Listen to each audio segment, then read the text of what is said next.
we've discovered is that the charge controller was, while it was connected to the panels, the cable that it was connected to, in theory, to go into the batteries, it was not connected to at all.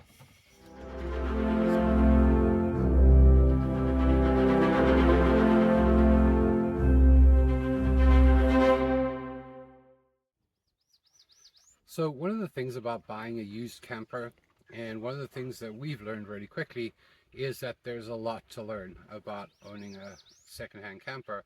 In this particular instance, the biggest issue that we faced is being the solar system, because we didn't understand how it worked. We couldn't get it to work properly. We couldn't get the batteries to work properly or charge properly, and we weren't sure where to go. And so eventually we took a good look underneath the camper, and we found an old Coleman charge controller that was showing that there was definitely power coming from solar panels, and the solar panels are up here on the roof behind me. But it was showing a battery fault, and it just kept showing a battery fault no matter what we did.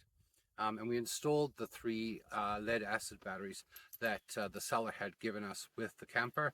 But although they charged when there was shore power, the minute we didn't have shore power, we didn't have batteries charging. And they would just like deplete really quickly.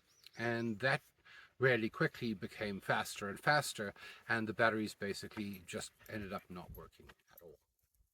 And eventually we just knew that it was time for an upgrade.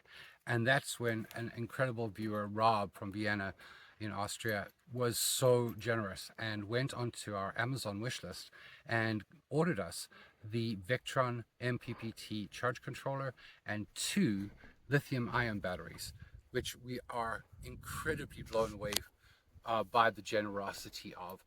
That's a huge thing for us. So those arrived, and then we decided it's time to install them.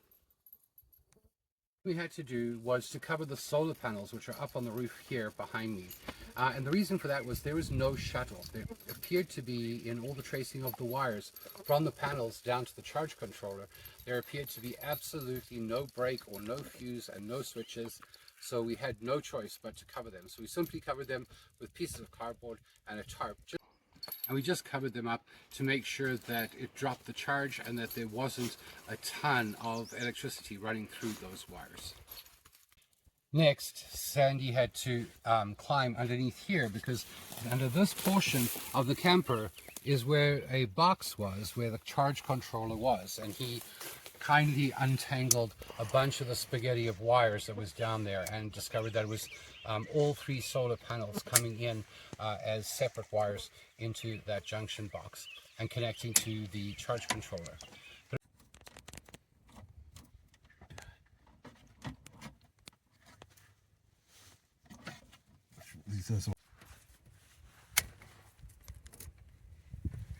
What's actually falling on me right now, but whatever it is, it's gross.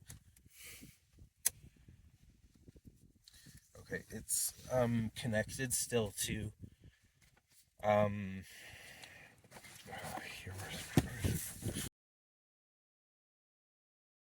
It was then that I discovered that following the line from the charge controller into the battery bay, that the batteries had never been connected to the solar.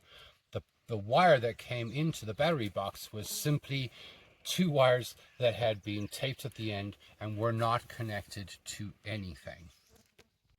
So with everything disconnected from the charge controller, we decided that it was probably best just to pretty much start the wiring from scratch.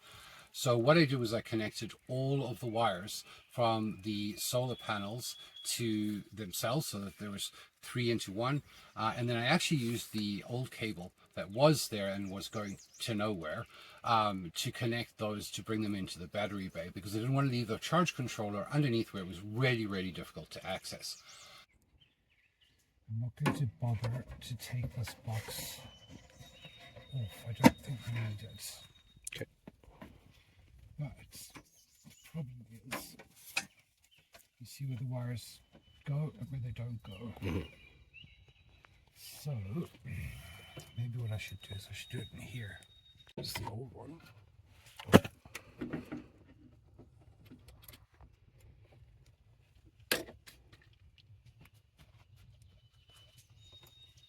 Don't touch. Please don't touch.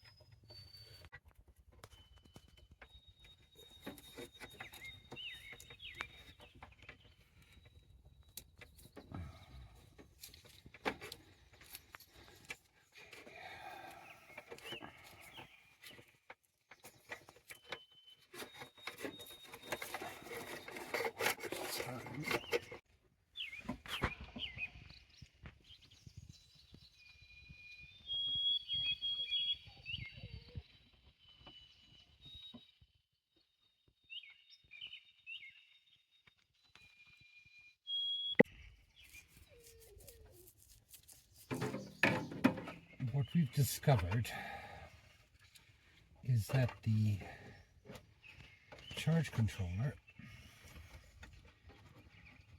was, while it was connected to the panels, the cable that it was connected to, in theory, to go into the batteries, it was not connected to at all. So now we're going to rewire the panels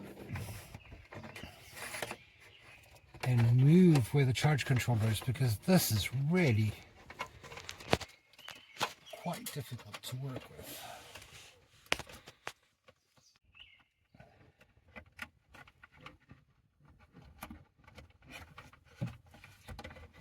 But we were wondering why we weren't really getting much charge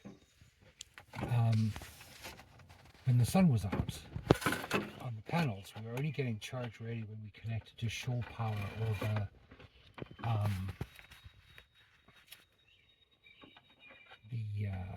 shore power, right? And now we know why.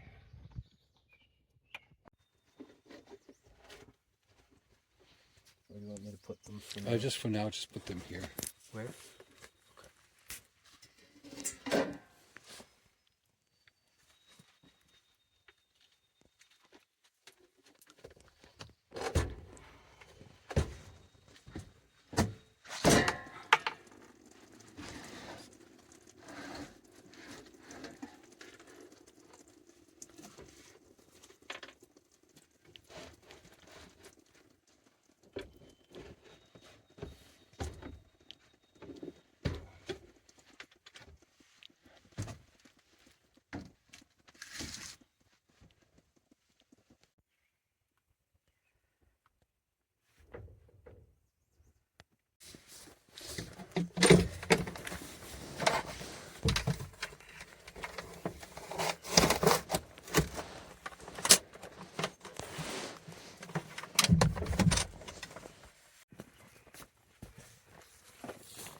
I'll adjust it because I gotta get in there anyway. Thank you.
after connecting the batteries positive to positive, negative to negative, and taking that negative and the positive on each end and connecting those into the charge controller, I was fairly confident that we were okay. The charge controller was showing that there was charge in the batteries, and the next thing was to connect the solar panels. So I connected those two wires and had to actually make some new wires by using the ends and some heat shrink just to attach those all together and put them into the charge controller. And the final thing, of course, was once that was all in place, was to remove the covers from the solar panels. And instantly we started seeing charge on the really cool app that shows you how your batteries are charging, what solar you're getting, and everything like that. And it all connects via Bluetooth. So that's absolutely amazing. So now we're officially up and running. We have lights in the camper, which is huge for us because we've been having to try and find alternative methods to light the camper at night when the sun goes down. We also have heat because the furnace will run off the 12-volt system without any issues. And it's really been handy on some of these cooler spring nights. So once again, we can't say thank you enough to Rob for his generosity. And if you would like to support us as well and help us on our journey, you can check out our Amazon wish list, which is down in the description of this video. So thank you again so much to Rob, and thank you to all of those of you who support us by sending us stuff from our wish list or other financial support. We truly appreciate it. We're excited to be able to actually have power in the camper just on a daily basis, and it seems like such a small thing, but really just having that light in there at night is absolutely huge. So thank you so much again, Rob, and thank you so much for watching.